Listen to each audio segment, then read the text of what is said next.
Michael Filan. I'm a Detective Acting Inspector from Fugitives Task Force, Victoria Police. Crime Stoppers today are launching Operation Rome, which is an annual operation which seeks the assistance of the community to try to track down the 10 most wanted fugitives from across the nation.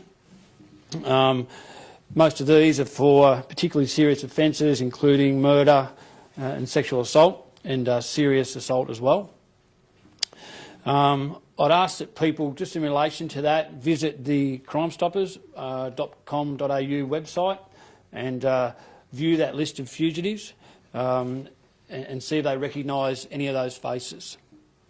Any information about these offenders should be reported to Crime Stoppers, either online or over the phone. We're just encouraging members of the community to take a really close look at that list. It's quite simple and easy sometimes for these people to fly under the radar, so to speak, and we ask that people look at those faces, consider whether they know them, or any small amount of information that may help us to locate those offenders. It could be in your neighbourhood. It could be it can be a confidential report to Crime Stoppers. So people need to keep that in mind. And there's no caller ID or tracing if you want to provide that information. Last year, Crime Stoppers were particularly successful. I think just over 60% success rate in identifying and locating offenders on the list. And again, I now speak about the 3 most wanted people on the Victorian list, which you'll see as Graham Potter, Jonathan Dick and Pham Nguyen. So in relation to Victorians on that list, Graham Potter is, I think, Australia's most wanted person at the moment. He's wanted for conspiracy to murder, and he's been wanted for some time, over 10 years now. Again, we're asking for information from the public in relation to those 3 people from within Victoria, and bear in mind they may have moved interstate and so forth. And equally, the offenders from interstate may well have moved into Victoria. So again, we ask people to look at those all of those people and see whether they can provide some information around as to their whereabouts. Just on Graham Potter, police have in the past called him a master of disguise. Can you explain a little about how he's managed to evade capture for so long? Yeah, look, it's a good question. Yeah, he's been able to avoid detection for, like you say, 10 years.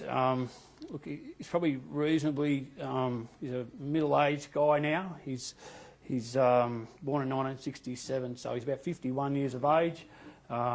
He's been able to sort of blend in and looks like a fairly everyday person, if you like, and I think that's been to his advantage. But it's not to say that someone that doesn't have information that may be able to help us locate him, and that's why we're here today. The last sighting, I think, of him may have been Griffith. Do you still believe he may be around there? We've had a sighting, a reported sighting up in that area. Look, we're keeping an open mind to that, and that's one of the things with this type of appeal, that we don't want people to have a closed-off mind around where these people might be. And so, yeah, it certainly has been a suggestion of Griffith. But whatever information comes into us, rest assured we'll certainly follow it up very thoroughly. He's also a convicted killer, going back to the 80s. Now, as you say, he's wanted on other crimes.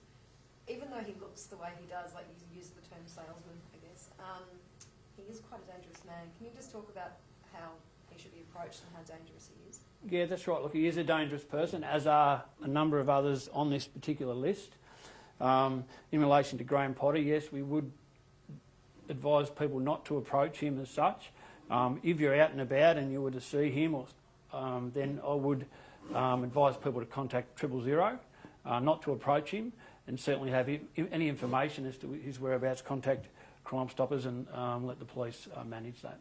Would you describe Graham Potter and the other 2 you mentioned from Victoria, would you describe them as the baddest of the bad, if I could put it that way? Certainly serious crimes that we want to speak to them about. And yeah, certainly all violent crimes as well. So in that respect, again, don't approach them, and let's get some information in to help locate them, and that's what we hear about today. Do you think Jonathan Dick, is there a possibility he may not be alive anymore? Again, that's a possibility. There's been, some time since some of these offences have occurred, so that's a possibility. However, again, we're really keeping an open mind to that and continuing to look for him until such time as we determine exactly the situation with him. Would Graham Potter have enemies? Look, sometimes people that have been involved in serious crime, that's certainly a possibility. And however, I'm not aware of anything in particular right at the moment. However, that is a possibility. Would you consider, say, a reward for any of these three?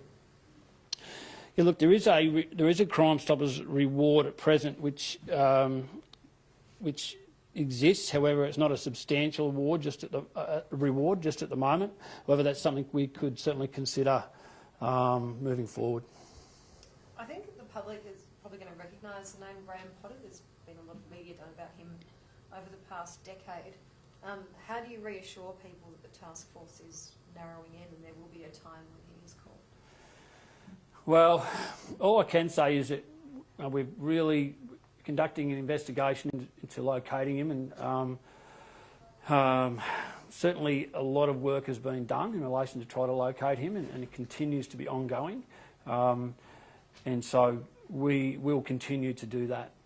He also sometimes operates under the name of Josh Lawson or Peter Anderson. And again, we will continue to look for him until such time as we find him. Leave it there. Thank you. Thanks, everyone. Thank you. Ta.